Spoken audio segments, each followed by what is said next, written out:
My parents abandoned me at 4, then sued me for $2.7 million.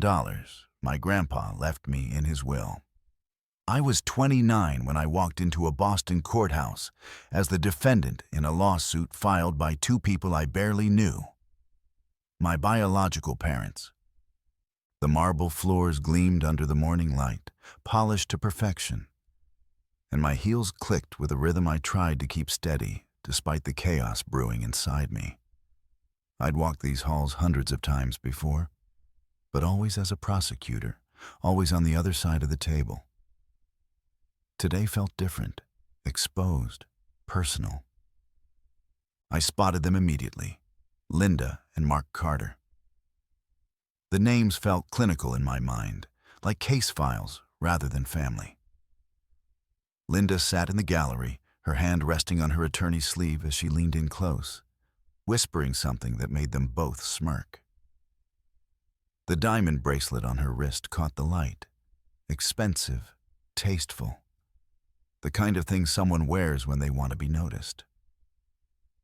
Her honey blonde hair was freshly colored, her Chanel suit perfectly pressed. She looked like she was attending a charity gala, not a courtroom battle over her own father's estate. Mark stood a few feet away, checking his watch like he had somewhere better to be. His athletic build had softened over the years, but he still carried himself with that quiet arrogance, the kind athletes never quite shake. He hadn't noticed me yet, and I took the moment to breathe, to remind myself why I was here. Then Linda's voice cut through the murmur of the room. "Look who finally showed up," she stage whispered to Mark, loud enough for everyone nearby to hear. "Our abandoned daughter graces us with her presence." The irony burned. Abandoned daughter, coming from her. I didn't respond. I smoothed the front of my simple black suit and walked past them without making eye contact, taking my seat at the defendant's table. My hands were steady as I arranged my notes, but I could feel their eyes on my back, could hear Linda's whispers continuing behind me. All rise. The Honorable Judge Robert Reynolds presiding. The bailiff's voice silenced the room. We stood as Judge Reynolds entered, his black robe sweeping behind him as he took the bench. His eyes scanned the courtroom with the practiced efficiency of someone who'd done this 1,000 times. Then his gaze landed on me, and I saw the flicker of surprise.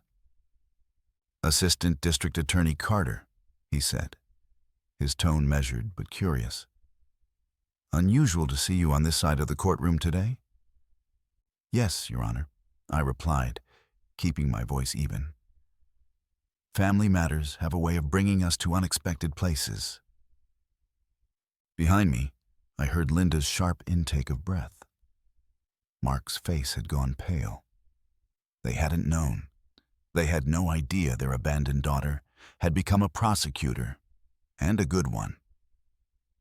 The power dynamic they'd been counting on had just shifted beneath their feet. Their attorney, Miles Archer, recovered first. His expression hardened as he reassessed me. No longer seeing an easy target, but someone who understood exactly how this game was played. And suddenly, I wasn't in that courtroom anymore. I was 4 years old, standing in the driveway of my grandparents' house in Portland, Maine.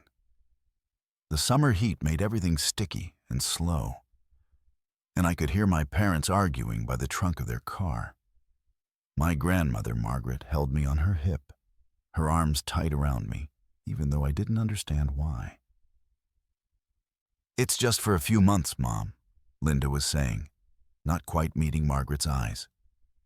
"Just until we get established. You know how hard it is starting out." My grandfather, Charles, stood on the porch, silent and watchful in that way he had, like a judge even when he wasn't wearing the robe. He'd retired from the bench the year before, but authority still clung to him like cologne. "The baby needs stability," Margaret said quietly, her voice firm despite the tremor I could feel in her chest. Linda rolled her eyes and checked her lipstick in the side mirror. She has you two. What could be more stable than a judge and his wife? Mark slammed the trunk closed. We need to hit the road if we're going to make it before dark. They kissed me goodbye, quick, perfunctory, already gone in their minds. The car pulled away, and I remember watching it disappear down the tree-lined street, not understanding that a few months would stretch into years of silence, punctuated only by obligatory holiday phone calls. What I do remember clearly is the feeling of Margaret's tears falling onto my forehead as she watched her only daughter drive away without looking back. My grandparents gave me everything Linda and Mark couldn't or wouldn't. Charles taught me about justice through bedtime stories about his cases, turning complex legal principles into moral lessons I could understand. Margaret's kitchen became my sanctuary, a place where love meant showing up every single day, where consistency was the currency that mattered. They never missed a school play, never forgot an awards ceremony. They sat front row at every recital, every game, every graduation, while two chairs beside them remained perpetually empty. On the rare occasions Linda and Mark did appear, Christmas every few years, a random birthday if it was convenient, their affection felt rehearsed, hollow, like they were playing parts in a movie about someone else's life. When I was 16, Margaret died suddenly. A stroke in the night, quick and silent, like she didn't want to be a burden even in death. The funeral was small and dignified, exactly like her. My parents arrived 40 minutes late. I stood by my grandmother's casket, my hand on the polished wood, while Linda complained about her black dress in the church bathroom. "I'll make you proud, Grandma," I whispered, knowing she couldn't hear me but needing to say it anyway. Charles squeezed my shoulder, his grief as heavy as my own. At that moment, something crystallized in me. The understanding that my real family had never been Linda and Mark. It had been here all along, in the steady presence of two people who chose to love me every single day. And yet, even then, some foolish part of me brightened when Linda hugged me after the service. Charles saw it happen, saw that flicker of desperate hope cross my face at even the smallest maternal gesture. "I still wish they'd stay," I admitted to him that night, ashamed of the weakness. His eyes were kind, but knowing. "Love is a choice we make every day, Josephine," he said. "Remember that." A choice my parents had never made, until money was involved. "Miss Carter," Judge Reynolds' voice pulled me back to the present. "Will you be represented by counsel today?" Before I could answer, Miles Archer rose from his seat, his voice dripping with calculated concern. "Your Honor, the plaintiffs question Miss Carter's competence to manage such substantial assets. We believe there are serious concerns about her emotional stability and potential manipulation of the deceased." Linda nodded vigorously beside him, her performance flawless. She still didn't understand what she was up against. I almost pitied her. "Your Honor," I said calmly, "I'll be represented by Evan Mitchell. And for the record, I successfully prosecuted 3 fraud cases before your bench last month. My competence isn't in question here. Their motives are." The judge's subtle nod told me everything. He could already see through them. For the first time since Charles died, I knew with absolute certainty how this would end. But knowing the ending and getting there were 2 different things. A month earlier, I'd been standing in Charles's study, rain pelting the windows in a steady rhythm that matched the hollow ache in my chest. The funeral was over. The visitors had stopped coming. The house felt too big and too quiet, filled with the ghost of a man who'd been my father in every way that mattered. I'd been going through his desk, sorting papers I didn't really want to look at yet, when I found the wooden box. It was ornately carved, beautiful in a deliberate way that meant it held something important. My hands trembled as I lifted the lid. Inside were leather-bound ledgers, each one labeled with a year spanning the past 2 decades. Charles's handwriting covered every page, precise, meticulous. The script of someone who believed details mattered because they did. I pulled out the most recent volume and sank into his leather chair, inhaling the faint scent of his aftershave that still lingered in the fabric. The first entry hit me like a physical blow. January 2025. Linda called requesting additional funds for Mark's business venture. Sent $2,500 as usual. Makes 264 consecutive monthly payments. My breath caught. I reached for the calculator on his desk, my fingers shaking as I did the math. 22 years. $2,500 every single month. The number on the display made my stomach clench.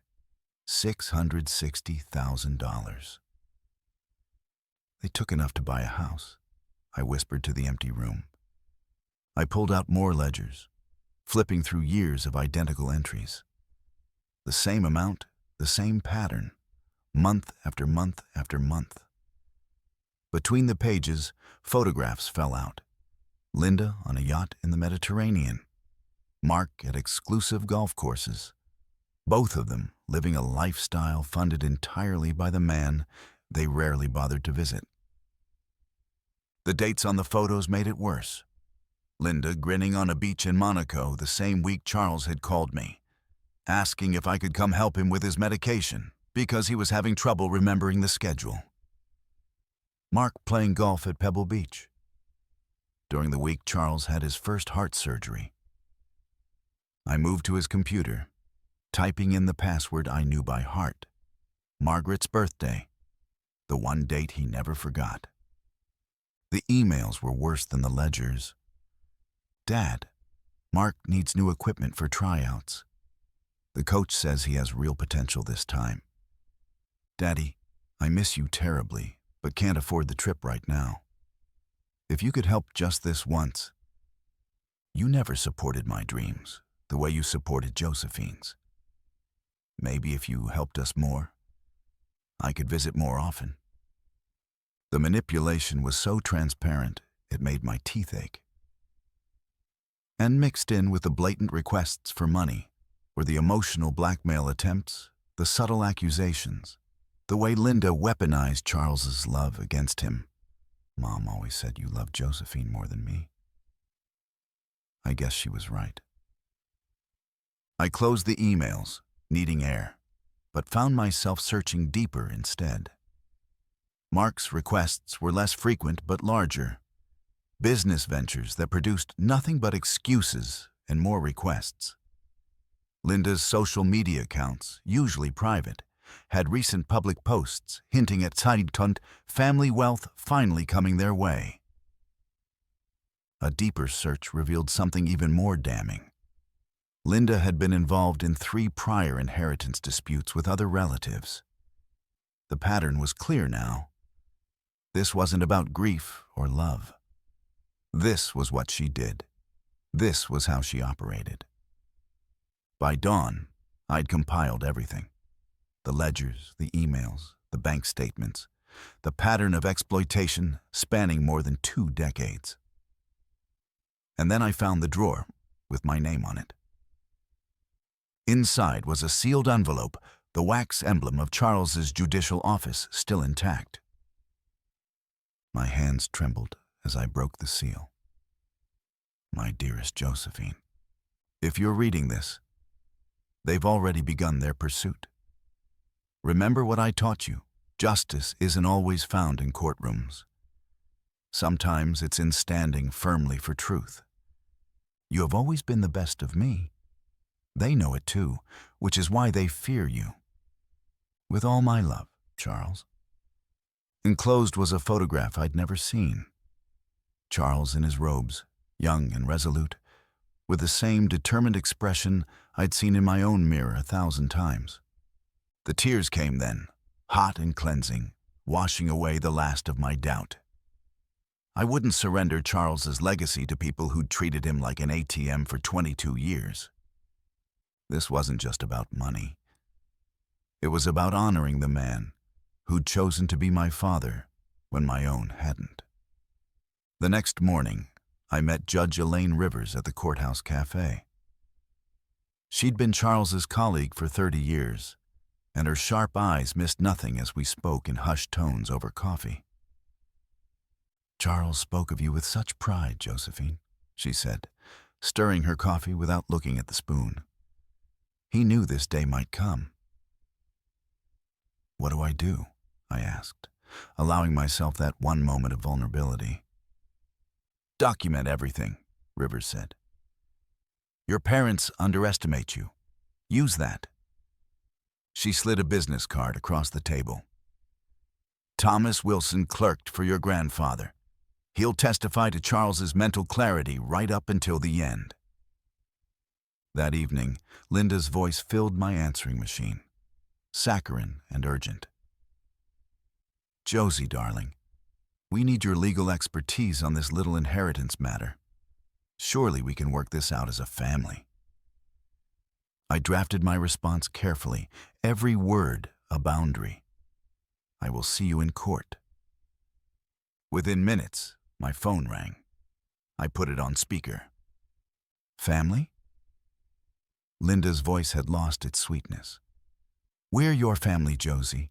Blood is thicker than—" "Family shows up for more than money, Linda," I said, the word mother dying on my tongue. "See you in court." An hour later, Mark's message arrived. Threats thinly veiled as fatherly concern about my emotional state and poor decision-making. I saved it immediately. Another piece of evidence for the file that was growing thicker by the day. That night, for the first time since Charles's death, I slept without waking. The cost had been steep. The final severing of any hope for a real relationship with my biological parents. But in its place stood something stronger. The certainty that I was Charles's heir in all the ways that actually mattered.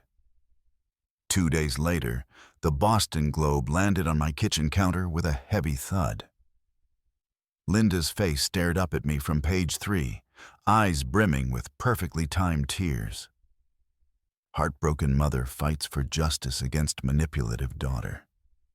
I scanned the article, bile rising as I read her fabricated tale of devotion. "Charles was like a father to me after losing my own parents young," she claimed. "To see his wishes twisted by someone with such influence over him in his final days." I slammed the paper shut.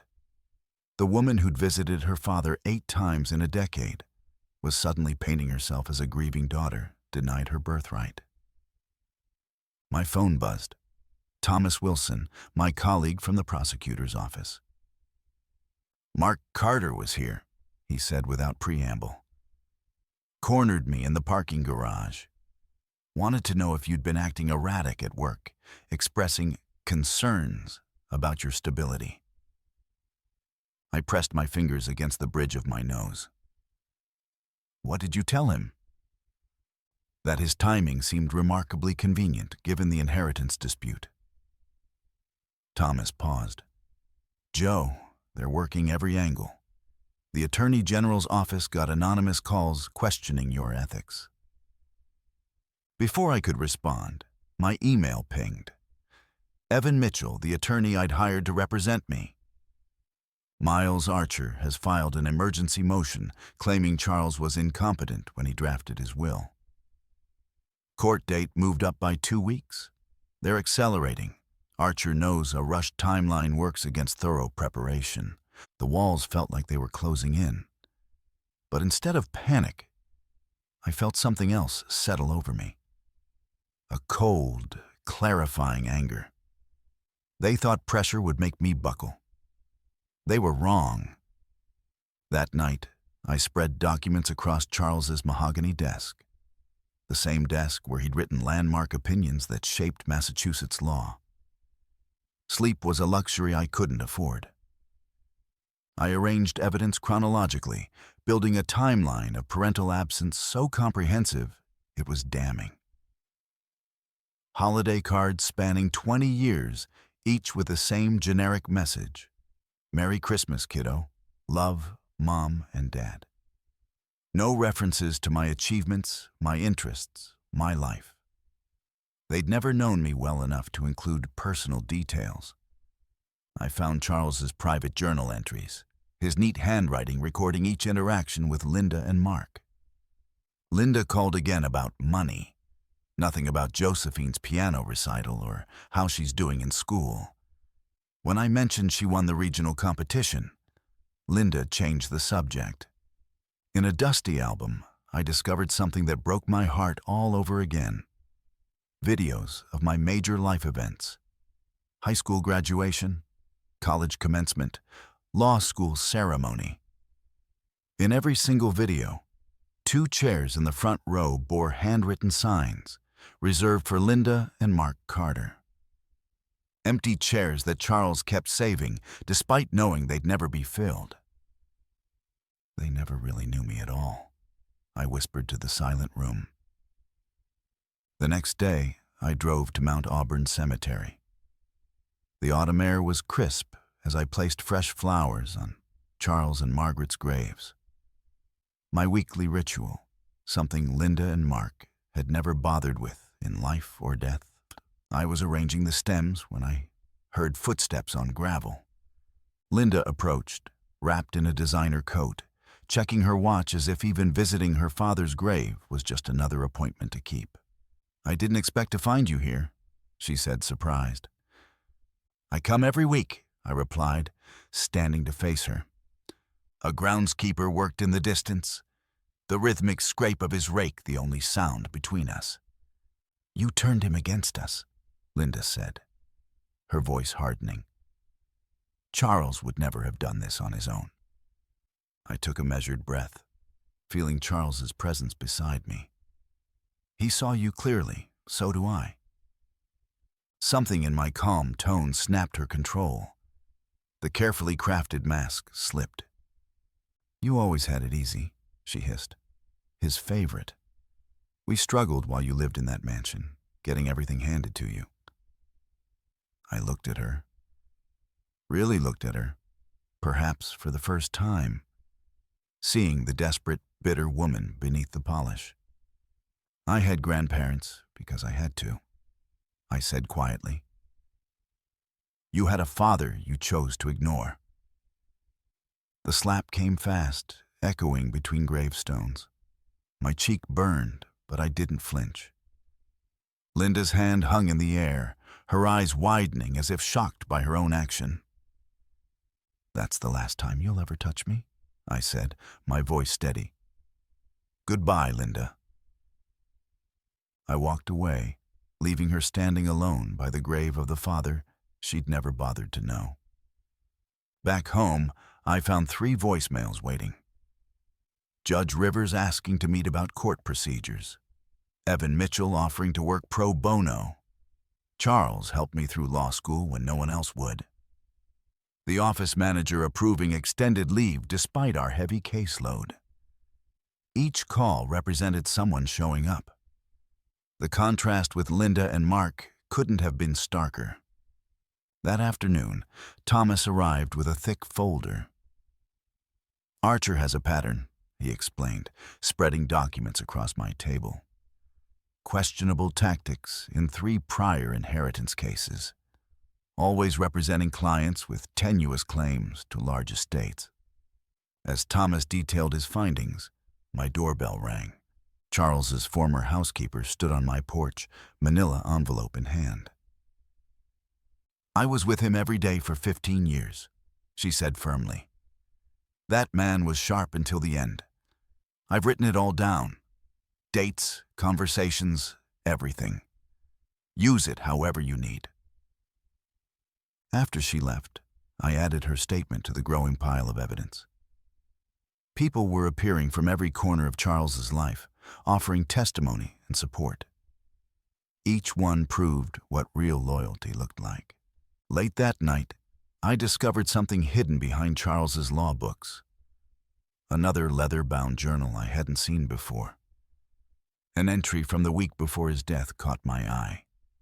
Linda called about the will today. Not about my health, though she claimed otherwise.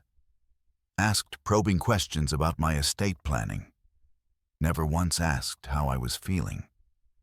The final page was dated 3 days before he died.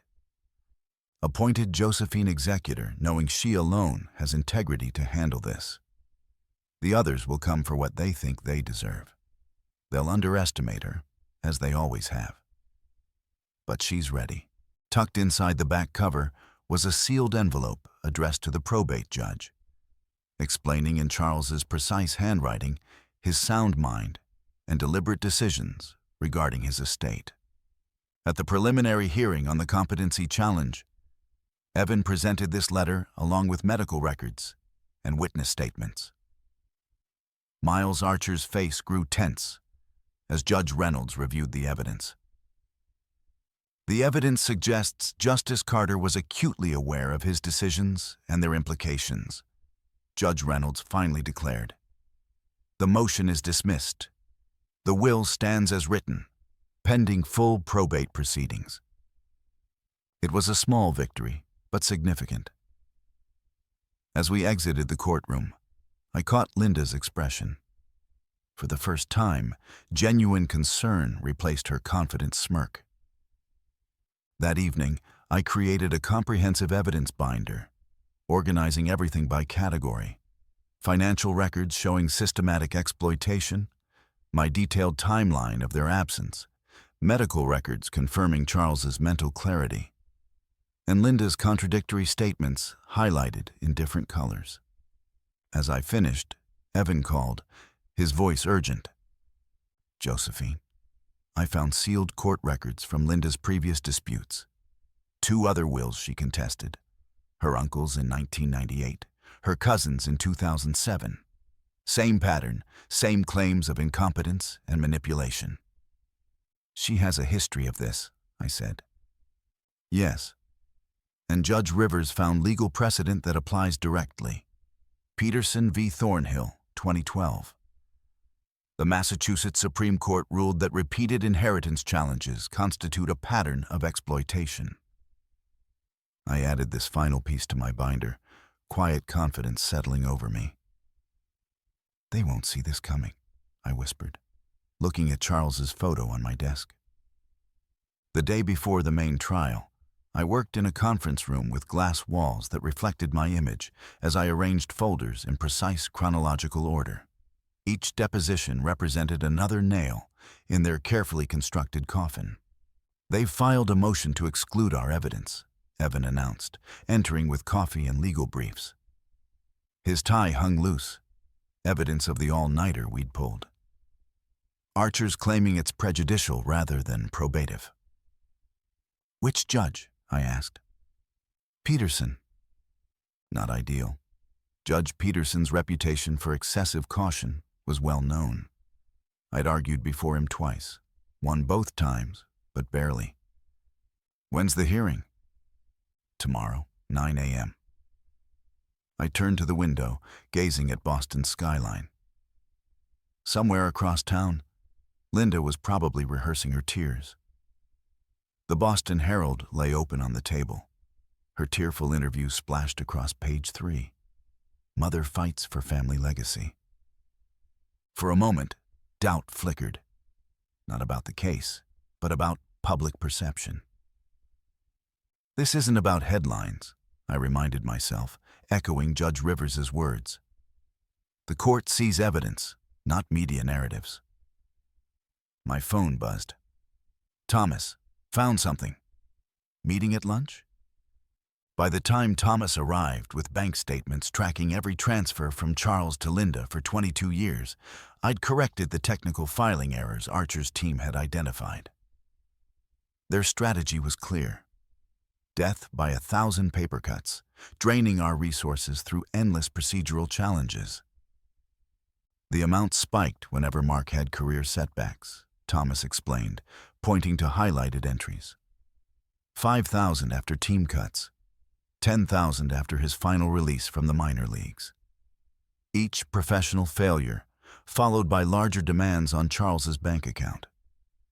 They were bleeding him strategically, I said, studying the pattern. That afternoon, Linda called. I almost declined, then answered on speaker as Evan returned. "Josie, darling, this has gotten out of hand. We can work this out as a family." The word family in her mouth sounded hollow. "That's what court is for," I replied evenly. "You're being ridiculous.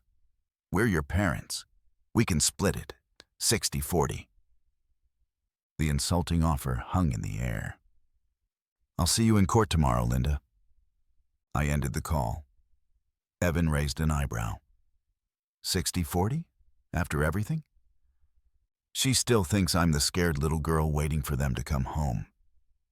The next morning, the courtroom buzzed with tension. Miles Archer looked immaculate but strained. Mark sat apart from Linda, their unity fracturing under pressure. Dr. Levinson took the stand first, her credentials impeccable as she detailed Charles's cognitive assessments. "In your professional opinion, was Justice Carter mentally competent when he revised his will?" Evan asked. "Absolutely. His MMSE score was 29 out of 30, exceptional for any age. Archer's cross-examination was aggressive but ineffective. By midday, the financial analyst had methodically outlined every payment from Charles to Linda. $2,500 monthly for 22 years, totaling $660,000. The courtroom fell silent as the number appeared on screen. The afternoon brought witnesses from Linda's past, former relatives she'd challenged in previous inheritance disputes. Each testimony painted the same picture: systematic financial predation. When court adjourned, reporters clustered around Linda, but her rehearsed tears seemed theatrical now, hollow against the morning's evidence. "First round to us," Evan murmured as we exited. "But tomorrow will be harder." Tomorrow brought their counter-witnesses and emotional appeals. But for the first time since Charles's death, I felt his presence not as grief, but as strength. Justice isn't always found in courtrooms. His voice echoed in my mind. Sometimes it's in standing firmly for truth. The truth was finally emerging. One document, one testimony, one undeniable fact at a time. The morning Linda appeared at my office, her designer heels echoed unnaturally loud in the quiet hallway. She stood in my doorway, eyes already glistening with tears that hadn't fallen yet. A performance prepared before arrival. "Josie," she said, her voice breaking on cue. "Can we talk? Just us?" I gestured to the chair across from my desk, noting the bracelet at her wrist, the one Charles had bought her for her 30th birthday, probably the only gift she'd kept. She'd brought childhood photos, spreading them across my desk like playing cards. "Blood is thicker than water, Josie. We're still family, despite everything." "Is that why you're here?" I asked. "Family sentiment?"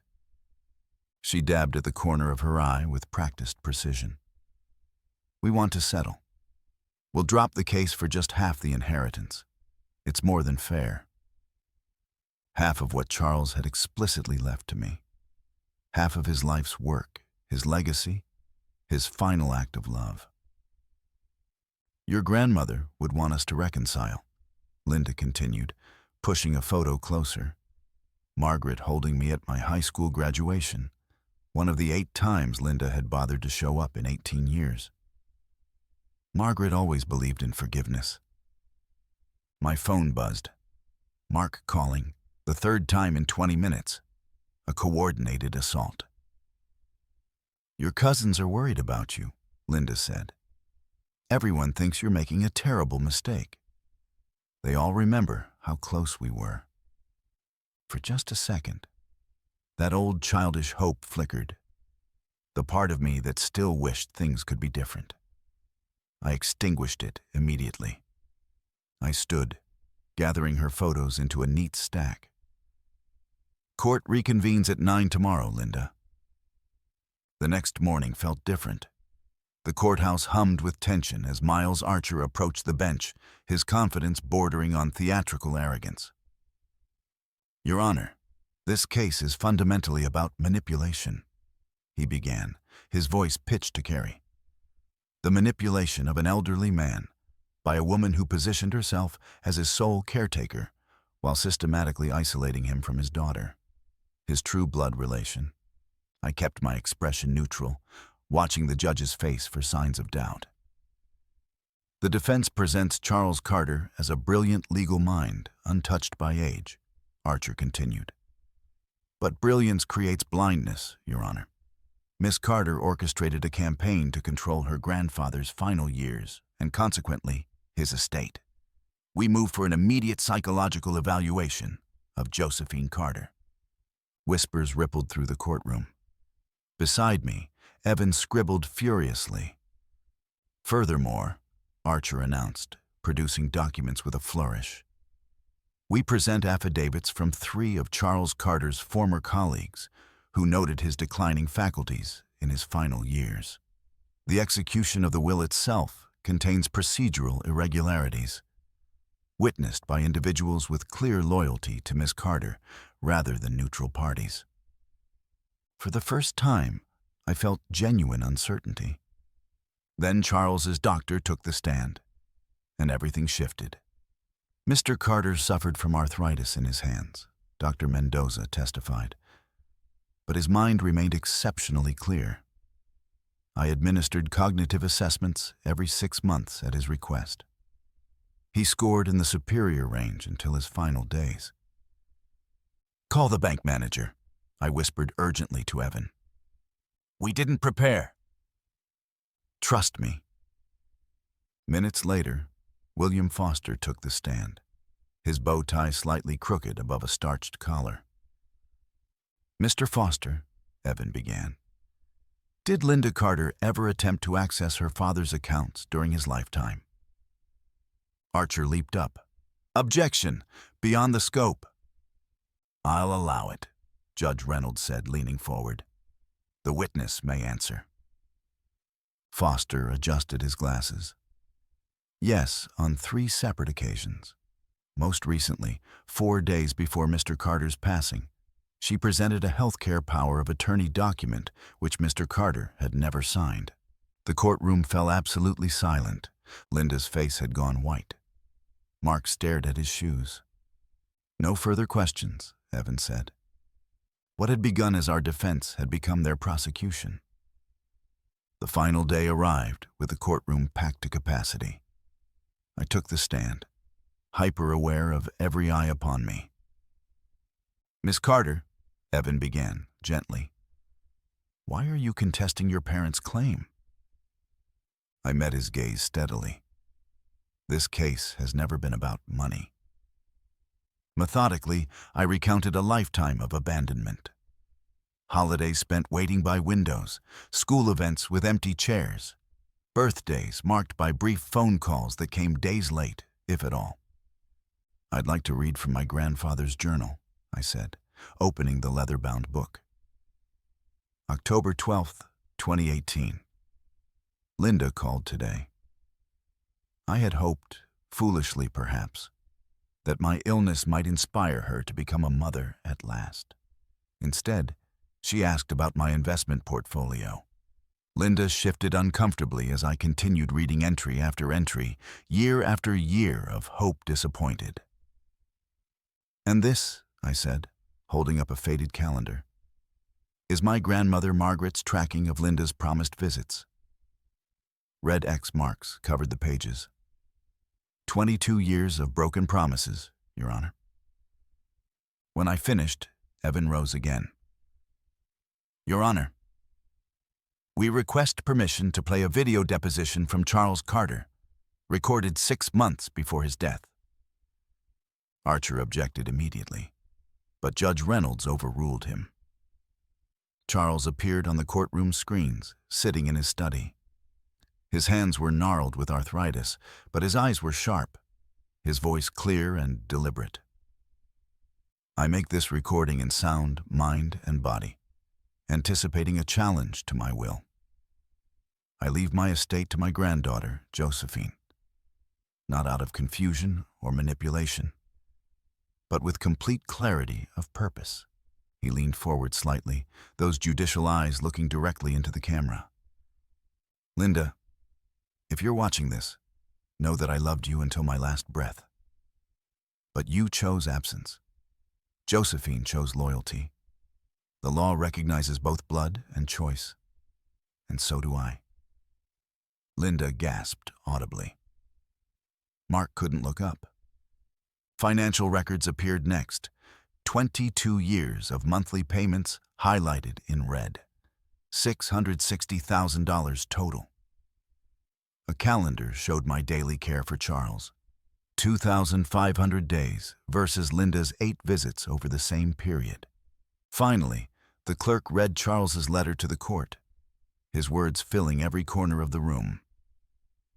I appoint Josephine my executor, knowing she alone possesses the integrity this responsibility requires. My daughter believes family is defined by blood and expectation. My granddaughter has proven it's defined by presence and choice. Judge Reynolds delivered his ruling without returning to chambers. This court finds the challenge to Charles Carter's will without merit. The will is upheld in its entirety. He paused, removing his glasses. I find this lawsuit frivolous at best, predatory at worst. Attorney fees will be paid by the plaintiffs. This court is adjourned. Linda jumped to her feet.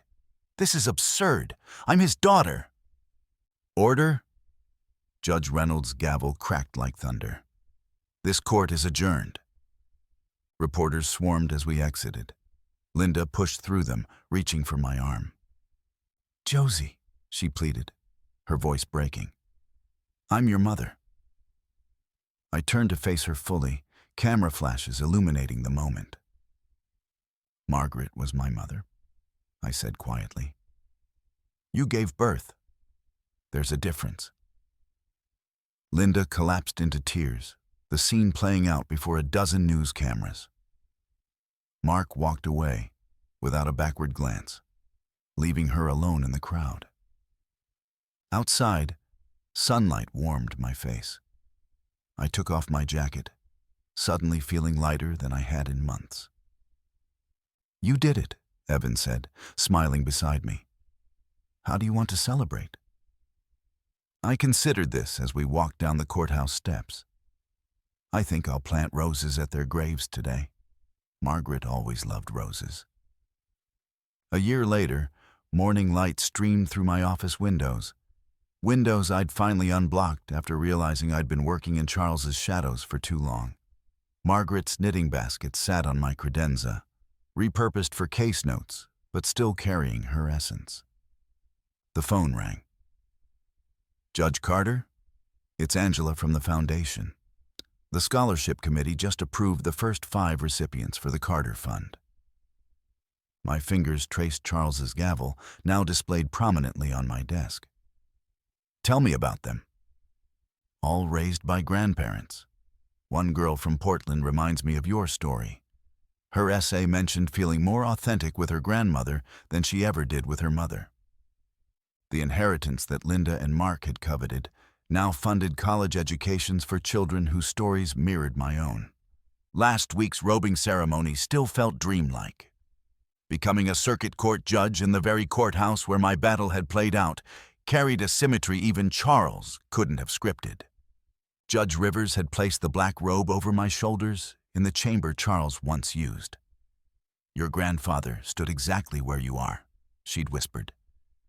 But you've already gone further than he hoped. Before leaving that day, I'd slipped a small photo of Margaret and Charles into the robe's inner pocket, where it rests against my heart during proceedings.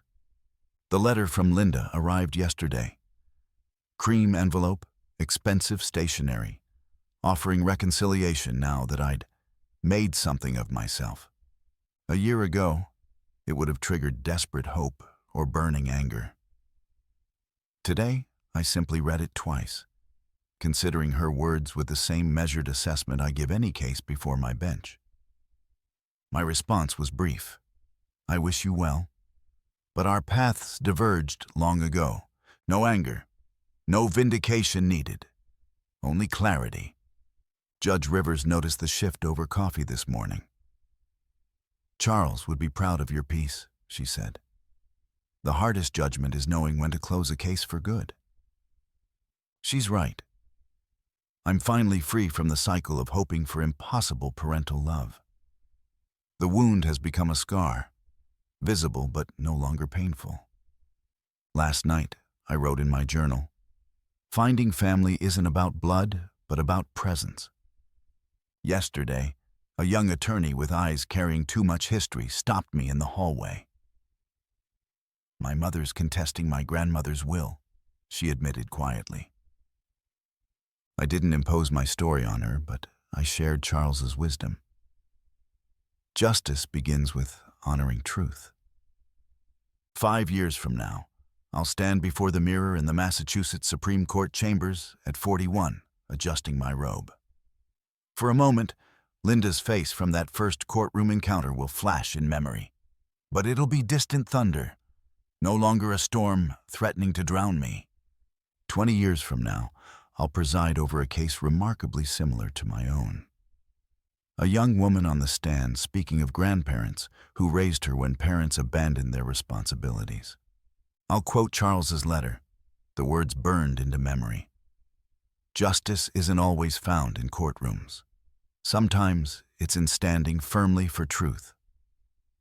My closing statement will resonate through the chamber. Family is the people we choose. Presence is how we prove it. As the courtroom clears, my fingers will touch the photo in my robe pocket, now worn at the edges but clear in purpose. Charles was right. Love is a choice we make every day. And some of us are lucky enough to be chosen by people who show up. Our story has come to an end. If you've made it this far, how about subscribing to our channel? It helps us immensely. I've selected 2 other videos for you that I'm sure you'll enjoy. Feel free to click on them. I'll be waiting for you in the next story. See you soon.